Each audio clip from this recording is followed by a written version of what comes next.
আমাৰ দলৰ কিছুমান ৰুল ৰেগুলেশ্যন আছে তাৰ ওপৰত ভিত্তি কৰি যেহেতু আগন্তুক 26ত আমাৰ নিৰ্বাচনৰ প্ৰস্তুতি এটা ল'ব লাগে তাৰ কাৰণে আমাৰ দলে কিছুমান নীতি আদৰ্শৰ মাজত আগবাঢ়িব যেটো ইতিমধ্যে আপোনালোকে অৱগত হৈছে প্ৰত্যেকে নিউজত চাইছে বা আমি তাৰলৈ এইবিলাক কিছুমান কাৰ্যসূচী প্ৰতিবাদী কাৰ্যসূচী লৈছো যেটো নেকি বুট চুৰি কাৰ্যসূচী বুট চুৰি হৈ আছে আৰু হেইটোৰ কাৰণে আমি সজাগ হ'ব লাগিব আৰ আজি আমাৰ প্ৰদেশ কংগ্ৰেসেৰ সম্মানীয় সভাপতি গৌৰব গগৈ তত্ত্বাবধানত তেখেতৰ বলিষ্ঠ নেতৃত্ব আমাৰ বিভিন্ন জায়গাত তেনেকে তত্ত্বাবধান দিছে আৰ তেখেতসকলৰ নেতৃত্বত আমি 26ৰ ৰণকৌশল সৃষ্টি কৰিছো 26ৰ ৰণকৌশল বনাব হলে আমাৰ যদি ভোটাৰ লিস্টত মানুহৰ নামেই নাথাকে কংগ্ৰেসী মানুহৰ যদি নামেই নাথাকে ভোটাৰ লিস্টত আমাৰ প্ৰাৰ্থীক আমি জয় কৰিব পাৰিম নেকি নোৱাৰিম তাৰ কাৰণে আমাৰ বুথ লেভেলৰ যি কেজন এজেন্ট থাকিব হেইটোৰ ওপৰতে আজি এই সভাখন বিশেষকৈ দিয়া হৈছে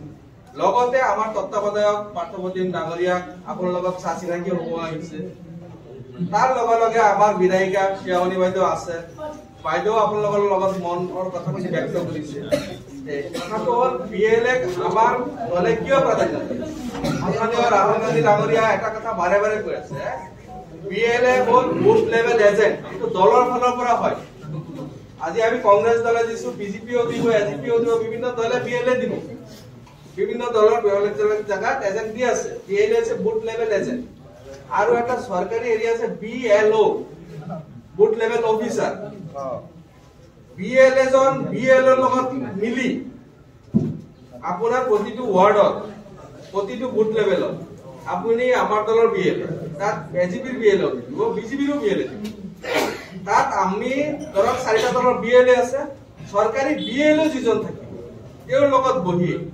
আপোনালোকে আমাৰ মানৱ নাম যাতে কাটিব নোৱাৰে তাত খস্তম হ'ব লাগিব যদি এটা মানুহৰ নাম কাটিছে কিয় কাটিছে তাৰ কাৰণ ধৰাব লাগিব সেইখিনি আপোনালোকে পুৰা অৱগত থাকিব লাগিব আৰু তাৰ ওপৰতে আপোনালোকৰ ট্ৰেনিং এটা হ'ব আমাৰ নগাঁৱত নিশ্চয় তাত ট্ৰেনিংত শিকাই দিব কেনেকে কি কৰিব লাগিব এইখিনি আপোনালোকে বিএলএ খিনি জানি আহিব